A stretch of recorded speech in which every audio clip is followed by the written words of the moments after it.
ما كنتش عاقل اصلا. الزيت ديال بحال هكا بغيت نعيط على الوالده بغيت تقول لي امي ما يمكنش انا باش يلاه بغيت نهضر مع امي المشكل كبير. قالت لي علاش ما زيت السطل فين نهز انا السطل من الكوزينه اش وقع ليا. قالت لي شي بسطوله الزيت ديال الفوق بغات تدعي معايا.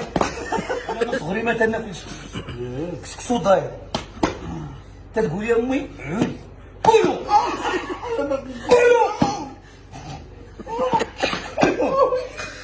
انا علاش ما تنبغيش الماكلو؟ حيت فاش تنجي من الجامع كتكون بصريه سخونه.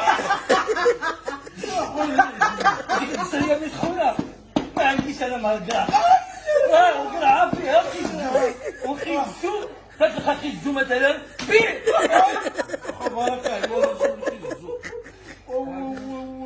كان مشكل ديال السميده. تنبلوا لي خلاص الله يهديك حنا بغينا تاكل كسكسو ما تناكل كسكسو ما تناكل كسكسو وما تناكل كسكسو. راه انا تنبغي نخرج معاهم ما نجيش معاهم لا الشعريه ولا السفه ما تناكلهاش بيك